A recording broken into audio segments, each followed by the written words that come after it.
Welcome to this explainer. Today, we're going to explore something absolutely fundamental to the human experience. We spend so much time in our modern culture talking about networking, right? Building our professional contacts, relentlessly expanding our reach out into the world. But today, well, today we're flipping the script. We are looking inward. We're going to examine our closest, most tightly knit relationships and unpack how they literally shape our identity, our resilience, and our overall emotional well being. We are exploring what makes the deepest roots of our social lives just so incredibly strong. Okay, let's dive into this. I want you to imagine two totally extreme scenarios for a second. First, imagine you just got the most devastating news imaginable, a really profound setback. Who is the very first person you call to help carry that weight? Now, completely flip it.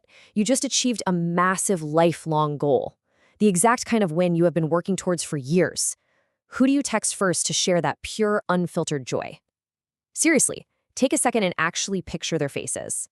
Got 'em? Keep those specific individuals in your mind because they are the central characters of the framework we're breaking down today.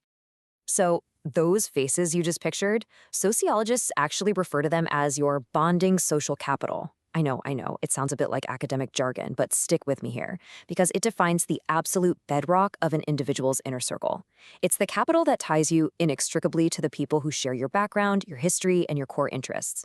These ties, they aren't about networking for a new job or, finding a lucrative business opportunity, not at all.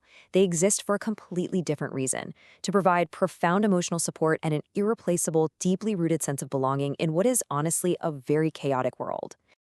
While bonding social capital is the formal terminology, it's honestly so much more helpful to think of this reliable foundation as your personal super team. Think about it just like in the movies, where a team of heroes assemble to save the day. Your super team acts as your emotional vanguard in the real world. They're the essential group who swoops in to protect your mental health, ground you in reality, and really help maintain your core identity when everything else around you is shifting. Simply put, they are your anchor to who you truly are. Now, to be crystal clear about who actually makes the roster, we are talking exclusively about the inner circle here. This isn't your broad LinkedIn network. This isn't the friendly barista you casually chat with every morning on your coffee run. We're talking about parents, siblings, cousins, or those rare best friends who essentially feel exactly like family. The defining characteristic of this group, it's frictionless understanding. These are the people who know your history so deeply you rarely even have to explain yourself. You don't need to give them a 10-minute preamble about why you're upset. They already know the whole backstory. And what's amazing is that the support system possesses a striking high-contrast duality. The exact same people who act as your safety net when you're falling, well, they're also your absolute loudest cheerleaders when you're soaring. They amplify your highest highs and cushion your lowest lows, acting as a dynamic, dual-purpose emotional anchor. It's an incredibly efficient system when you think about it. You don't have one group of people for weathering storms and a completely different group for celebrating victories. The true resilience of this network comes from its ability to flex across the absolute extremes of the human experience. Now, what's really interesting about this slide is the secret ingredient to this capital, the fact that they are people like us. The reason these specific relationships offer such profound support is because of a shared background. There's a built-in shorthand. You share similar histories, similar interests, and often similar upbringings. And that naturally creates a space where you just don't have to perform. You don't have to wear a mask or pretend to be someone else to fit in. The psychological safety comes entirely from that mutual recognition. But here is the reality check. When we talk about this level of deep connection, the number of people is remarkably small. Usually it boils down to just 3 to 5 people. That's it. In an era where we are constantly pushed to accumulate thousands of online friends and broadcast our lives to massive audiences, it's actually kind of wild to realize your true emotional lifeline could barely field a basketball team. Emphasizing this exclusive nature is vital because it's a powerful reminder that when it comes to human connection and well-being, quality completely, utterly overpowers quantity. For sure.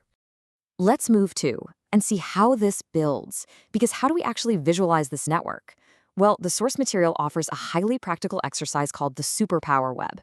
It's a simple 3-step process to bring this abstract concept right into the real world. First, reflect on those deepest connections we've been talking about, the people there for the soaring highs and the crushing lows. Second, intentionally narrow it down and identify those 3 to 5 core individuals. Actually really force yourself to pick the absolute core. And finally, map it out. Literally write their names down on paper. Seeing this web physically in front of you is an incredibly powerful visual reminder of the solid foundation standing right behind you. Which brings us to a final challenge for you today. So, who makes up your personal super team? Take the time today to identify them and explicitly recognize their immense value in your life. Because once you truly appreciate the power of your bonding social capital, you realize you are never really facing the world alone. Thanks for joining me for this explainer, and until next time, cherish those deep ties.